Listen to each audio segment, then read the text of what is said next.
भारत को विश्व का सबसे बड़ा लोकतंत्र कहने में हम सभी गौरवान्वित होते हैं। प्रधानमंत्री नरेंद्र मोदी ने भी अभी 8 जून को अमेरिकी संसद के संयुक्त अधिवेशन में इसका उल्लेख किया। लेकिन क्या बड़ा लोकतंत्र होना ही गौरव की बात है? क्या हमें एक अच्छा लोकतंत्र होने का प्रयास नहीं करना चाहिए? ज्यादातर लोग इसी बात से खुश हो जाते हैं कि स्वतंत्रता के बाद से हमारे यहाँ बराबर स्वतंत्र और निष्पक्ष चुनाव होते रहे हैं। चुनाव आयोग, केंद्रीय सरकार, राज्य सरकारें, प्रशासन और जनता सभी को इस पर गौरव होना स्वाभाविक है। लेकिन हमें यह समझना होगा कि चुनाव लोकतंत्र की धड़कन तो है, उसके जीवंत होने का प्रमाण तो है, पर उसके स्वस्थ, संपन्न और गुणवत्तापूर्ण होने का प्रमाण नहीं। चुनाव को लोकतंत्र का पर्याय नहीं कहा जा सकता। हमें चुनावों से आगे जाना होगा। हमें चुनावों द्वारा स्थापित लोकतांत्रिक शैली पर काम करने वाली सरकारों से सुशासन और विकास की नई अपेक्षाएं करनी होंगी। हमें ऐसी सरकारों से यह दरकार होगी कि वे देश में एक नई राजनीतिक संस्कृति के माध्यम से दक्ष, प्रभावी और मितव्ययी प्रशासन स्थापित करें, जो पारदर्शी, स्वच्छ एवं संवेदनशील हो। इसी संदर्भ में देश में लोकसभा, विधानसभाओं, नगर पालिकाओं और पंचायतों का चुनाव एक साथ कराने का सुझाव महत्वपूर्ण हो जाता है। वैसे तो चुनाव सुधारों की चर्चा प्रायः होती रहती है, लेकिन हाल में संसदीय समिति ने दिसंबर 2015 में अपने प्रतिवेदन में लोकसभा और विधानसभाओं के चुनाव एक साथ कराने की सिफारिश की थी। इस पर विधि मंत्रालय ने चुनाव आयोग से राय मांगी। आयोग ने मई के प्रथम सप्ताह में इस पर अपनी सहमति दे दी। गौरतलब है कि विगत लोकसभा चुनावों में भाजपा ने भी इसे अपने घोषणा पत्र में रखा था और मार्च 2016 में मोदी ने भाजपा की बैठक में देश में सभी चुनावों को एक साथ कराने की हिमायत भी की।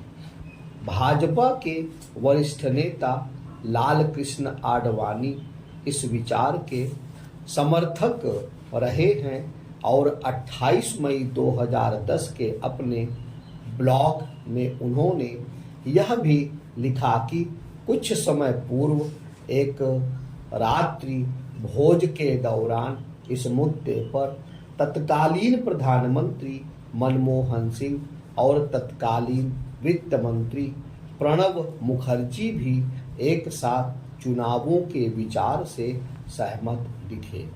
संविधान लागू होने के बाद 4 बार 1951, 1957, 1962, 1967 लोकसभा और विधानसभाओं के चुनाव एक साथ हुए, लेकिन 1967 में 8 राज्यों बिहार, उत्तर प्रदेश, राजस्थान, पंजाब, पश्चिम बंगाल, ओडिशा, मद्रास, तमिलनाडु और केरल में गैर कांग्रेसी सरकारें बनने से संपूर्ण संघीय ढांचे पर कांग्रेस का एक छत्र वर्चस्व खत्म होने की शुरुआत हो गई।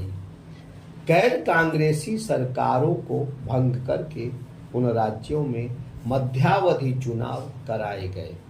तब से लेकर आज तक एक साथ चुनावों का चक्र बन नहीं पाया, जिससे हर समय देश में कहीं ना कहीं चुनाव चलता ही रहता है।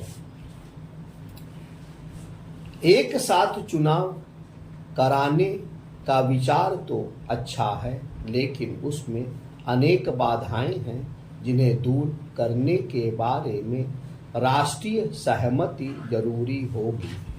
सबसे बड़ी बाधा संवैधानिक है।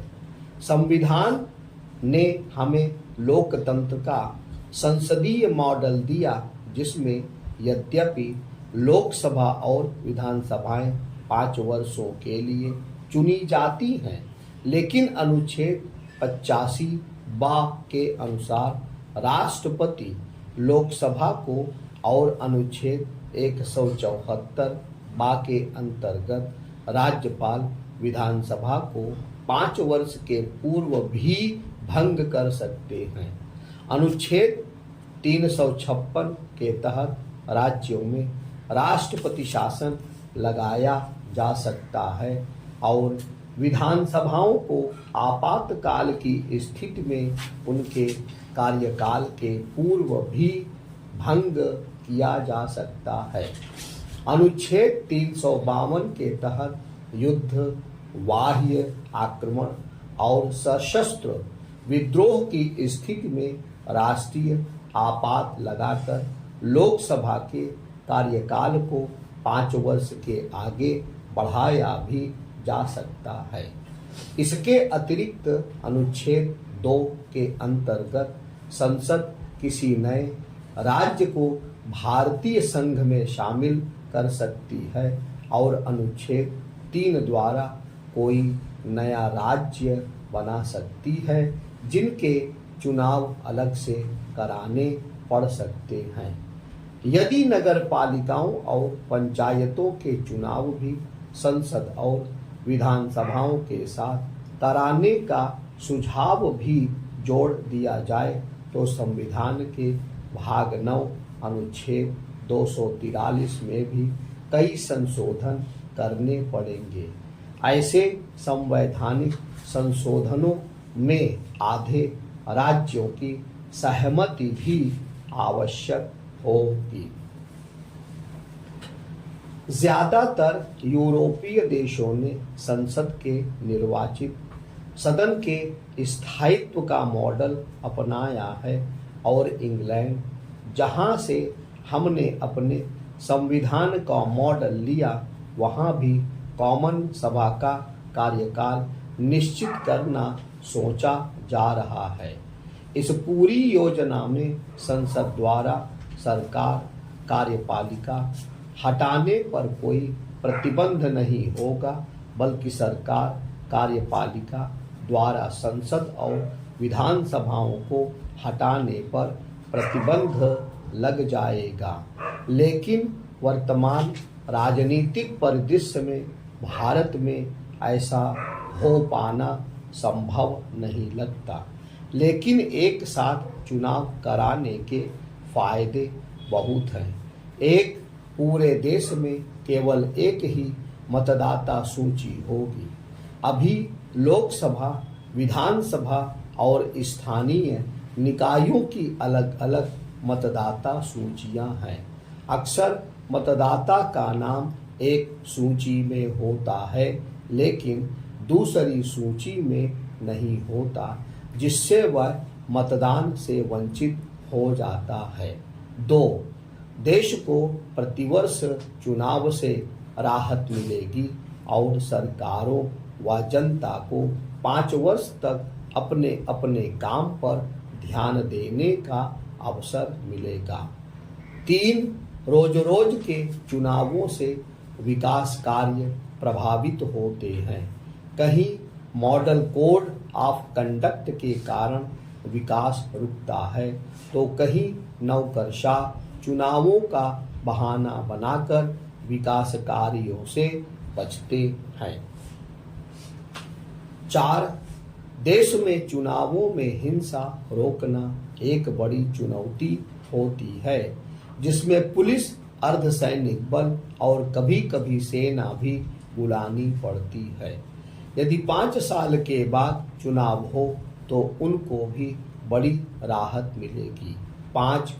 रोज रोज के चुनावों में सबसे ज्यादा नुकसान स्कूल कॉलेज के बच्चों का होता है। उनकी पढ़ाई में व्यवधान आता है। प्राइमरी स्कूल के शिक्षक तो अक्सर मतदाता सूची बनाने से लेकर चुनाव में मतगणना तक सभी कार्यों के लिए बाध्य किए जाते हैं, जो देश के भावी कर्णधारों के साथ एक खिलवाड़ है और इसके अलावा देश की विविधता के चलते चुनावों में सांप्रदायिक सद्भाव बिगड़ने और जातीय उन्माद बढ़ने की भी संभावना बहुत बढ़ जाती है, जो सरकारों के लिए सिरदर्द और समाज के लिए अभिशाप बन जाती है। यदि समाज में वास्तव में संसद, चुनाव आयोग, राजनीतिक दल और जनता इस सुझाव पर संजीदगी से विचार करे तो पूरे देश में सभी संवैधानिक संस्थाओं के चुनाव एक साथ जरूर कराए जा सकते हैं। इससे भारतीय लोकतंत्र न केवल विश्व का सबसे बड़ा लोकतंत्र कहलाएगा, बल्कि संभवतः यह दुनिया का सर्वश्रेष्ठ लोकतंत्र बनने की दिशा में एक मजबूत कदम भी बढ़ाएगा।